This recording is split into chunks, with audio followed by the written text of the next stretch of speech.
கூலி அந்த ட்ரெய்லரா எடுத்து கொண்டாடிக்கிட்டு இருக்காங்க. 10 நிமிஷத்துல 1 மில்லியன் நான் பார்த்ததுல இது தாண்டி மீட்டர் ஓடிக்கிட்டே இருக்கும்.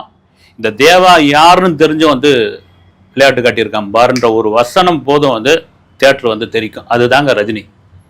என்னையா மேஜிக் பண்ணி வச்சிருக்கிறாப்புல இந்த நபர் அதுதான் தெரியல.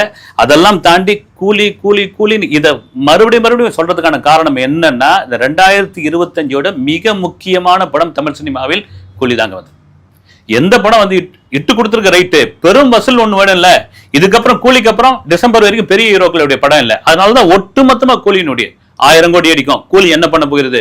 ஆகஸ்ட் 14 எப்படியாப்பட்ட படமா இருக்கும்? அந்த ஃபர்ஸ்ட் எங்க பாக்குற மாதிரி இருக்கும். இந்த ஏ சர்டிபிகேட் கொடுத்துட்டாங்கன்னா அது ஒரு பக்கம் கொந்தளிப்பு ஆயிடுச்சு. இதெல்லாம் மீறி ட்ரெய்லர் வந்தாச்சு. அந்த ட்ரெய்லர்ல ஏன் இவ்வளவு காலம் எதிர்பார்த்துக்கிட்டு இருந்தாங்கன்னா, கூலி கதை கிட்டத்தட்ட ஒரு 250 கதையை சோசியல் மீடியால போட்டாங்க. இதுதான் கதை.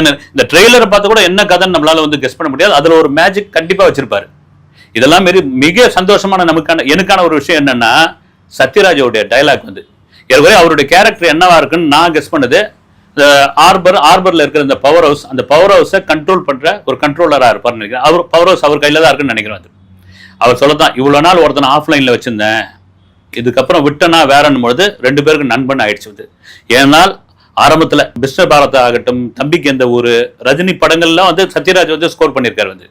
அதுக்கிடையில 2 பேருக்குமான ஒரு முரண் அது சினிமாவில் நடக்கிறது தான். அது என்ன முரண், அதை தாண்டி ஒரு கட்டத்துக்கு அப்புறம் காவிரி நீர் பிரச்சனை, நெய்வேலி நிலக்கரை சுரங்கம் பிரச்சனை, அது இதுன்னு எல்லா பிரச்சனைக்கும் தமிழர் கன்னடர் அப்படின்ற மாதிரியான பேச்செல்லாம் இருந்தது.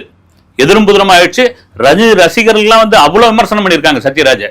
எங்க சிவாஜி படத்துக்கு சத்யராஜ வில்லனா கேட்டப்ப பாத்தீங்கன்னா, ஏன் அவர் நடிக்க மாட்டாரா, நான் ஹீரோவா நடிக்க மாட்டேன்னா கேட்டதாக ஒரு கேள்வியெல்லாம் இருந்தது.